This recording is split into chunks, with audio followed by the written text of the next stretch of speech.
quelle est l'urgence d'aller vers un référendum? Je dis souvent, dans cette réforme, dites-moi une seule réforme qui a une urgence pour les Sénégalais. Il faut hiérarchiser les priorités. Le référendum n'est pas une priorité. Bonjour à tous. Scène de violence inédite au sein de l'hémicycle. Intervention de la gendarmerie, arrestation de figures politiques majeures.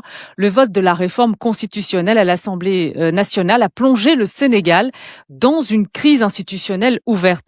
Tierno Bocoum, président du parti Agir, a lui-même été interpellé puis relâché lors de ces événements. Bonjour, Monsieur Bocoum.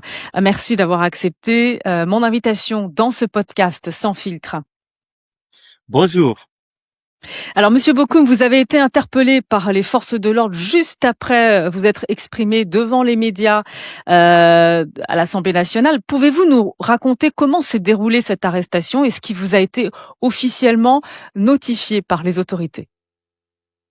D'abord, il faut préciser le contexte. C'était un contexte de révision de la Constitution qui a été initiée par l'Assemblée nationale à travers une proposition de loi.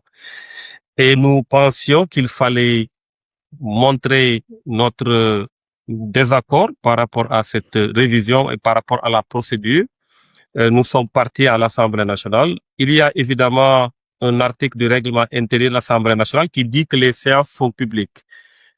Évidemment, nous avions opté de demander aux populations de venir nombreux, marquer leur désaccord. Et c'est dans ces conditions que j'ai été arrêté et acheminé au commissariat du Plateau. Et avec le recul, qu'est-ce qui a motivé finalement cette décision de procéder à votre arrestation? Pensez-vous que ce sont les déclarations fermes face à la presse qui ont provoqué l'intervention des forces de l'ordre? En fait, ce qui s'est passé, c'est qu'il y avait une volonté manifeste de laisser la procédure continuer son cours au niveau de l'Assemblée nationale.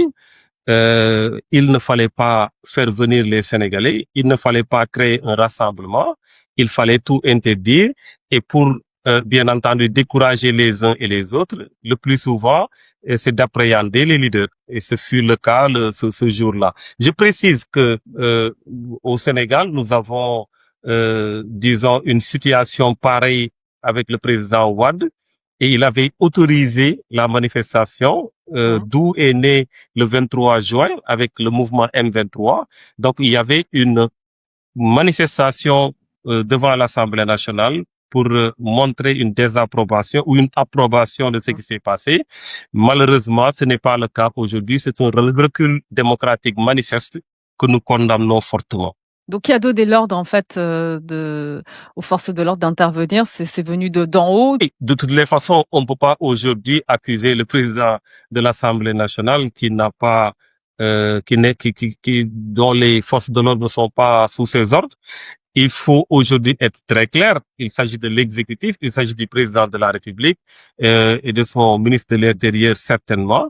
Et aujourd'hui, il est clair que il y avait cette volonté de nous interdire de manifester.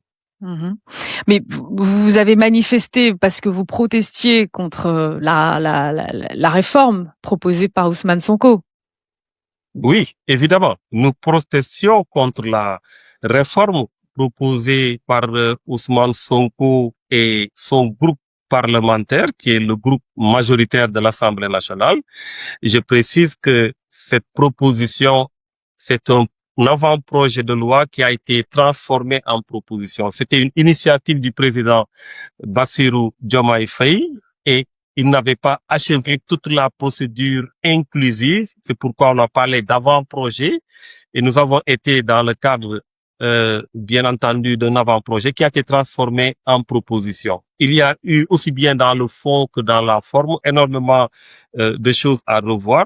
C'est pourquoi nous avons dit on ne peut pas modifier la charte fondamentale de ce pays sans une démarche inclusive et et en ne tenant pas compte du respect de certaines procédures. Nous avons dit non, il ne faut pas toucher à notre constitution. Et ce n'est pas la première fois que de telles manifestations se font au Sénégal, mais nous n'avions jamais pensé qu'avec ce régime, on serait d'or pour réclamer que la